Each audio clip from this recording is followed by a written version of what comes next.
The findings of this study suggest that the presentation of segments and prosody is quite effectively treated in most of the textbooks and workbooks surveyed. It appears as contextualized and communicative as the presentation of vocabulary and grammar.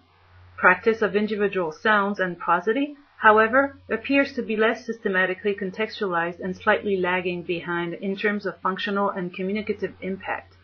The contextualization of discrimination activities, which involves minimal pairs and isolated words, seems to be constrained by a variety of factors, including the beginner's limited proficiency, the diversity of semantic fields from which the words are drawn, and the nature, traditional versus need-based and functional, of the presentation approach.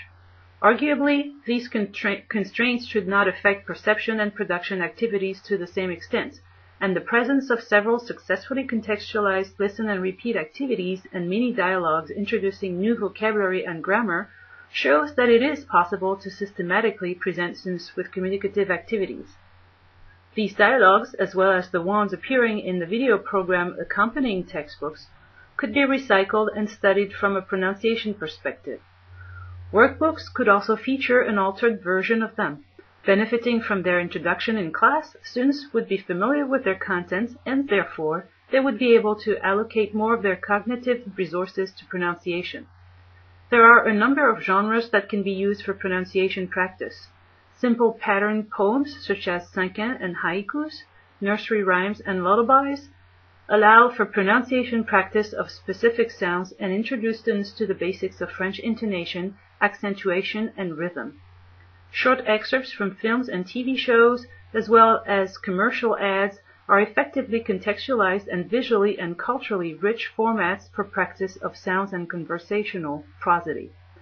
Their varying degree of linguistic and cultural complexity allows for the use of these genres at all levels of proficiency, and activities such as the study and creation of slogans make for engaging and enhanced student text interactivity.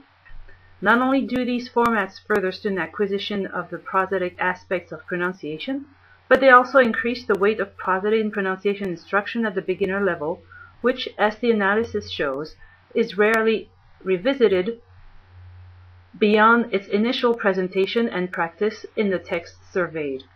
Finally, activities of this type may remind both students and teachers that vocabulary, grammar, culture, individual sounds, and prosody all equally contribute to a contextualized and communicative approach to language learning.